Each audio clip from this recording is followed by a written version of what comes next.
Hello বন্ধুরা, আমরা যখন শ্রীনগরে ছিলাম তখন রাতের বেলা আমরা একটু বাইরে ঘুরু করতে বেরিয়েছিলাম। তা ঘুরু করতে করতে আমরা চলে এলাম হচ্ছে ডাল লেকের সামনে।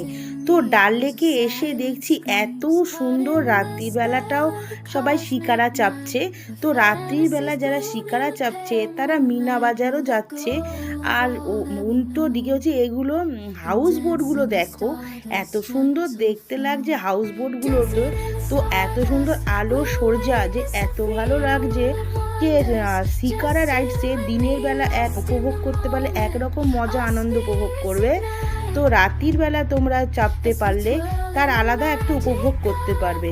এই হচ্ছে শিকারার মানে দুটো বেলায় যদি তোমরা করতে পারো তো দারুণ লাগবে। সামনে দেখো একটা শিকারা করে একজনেরা আসছে, সেটা হচ্ছে রাত্রিবেলা। রাত্রিবেলার মজাটা যে কত সুন্দর, তারা মিনা বাজার হয়ে আসছে। মিনা বাজারে একটা বড় মার্কেট আছে, সেই মার্কেটে ঘুরতে পারছে। কিন্তু আমাদের দুর্ভাগ্য জানো তো, কেন আমরা হচ্ছে রাত্রিবেলা চড়ার ইচ্ছা ছিল কিন্তু করতে পারিনি, আমরা করেছি দিনের বেলা। সেই কারণের জন্য আমরা মিনা বাজার যেতে পারিনি। আর রাত্রিবেলা হাউস বোটের আলোগুলো যে এত সুন্দর কিছু বলার নেই। কিন্তু হাউস বোটে এখন সেই পরিমাণে আর লোকজনেরা থাকে না, সবাই যে যার হোটেলেই থাকে, হোটেলে স্টে করছে। কিন্তু আগে তো হাউস বোটে স্টে করতো, তো হাউস বোটে এখন করছে না নানা রকম কারণে। তার কারণটা হলো হচ্ছে ডাল লেকটা এখন ঝাঁঝিতে ভর্তি হয়ে গেছে, নানা রকম পোকা হচ্ছে। সেই কারণের জন্য যা হাউস বোটে যারা থাকছে তাদের ওই হাউস বোটের মধ্যে পোকা উঠে যাচ্ছে। সেই কারণে মানুষ বিভিন্ন রকম কারণে ভয়ে আর হাউস বোটে থাকছে না। তো সবাই সেই কারণের জন্যই হচ্ছে থাকছে হচ্ছে হোটেলে।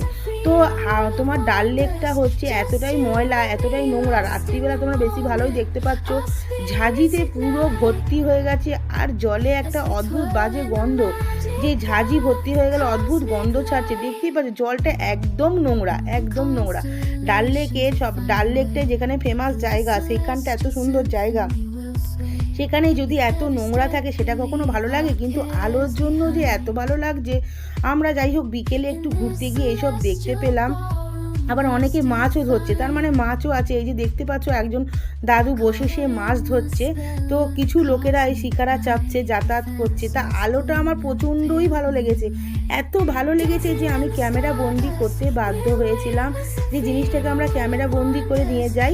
কিন্তু এত সুন্দর লাগছে রাত্রিবেলা আলোটা, আমার তো প্রচণ্ডই ভালো লাগছে। আর আমাদের লোকজন বলেছিল যে রাত্রিবেলাও একরকম সৌন্দর্য, দিনের বেলা একরকম সৌন্দর্য। তোমরা সামনে থেকে দেখো কতটা ঝাঁঝি দেখা যাচ্ছে, পুরো ঝাঁঝি। হ্যালো বন্ধুরা, আমরা যখন শ্রীনগরে ছিলাম তখন রাতের বেলা আমরা একটু বাইরে ঘুরু করতে বেরিয়েছিলাম।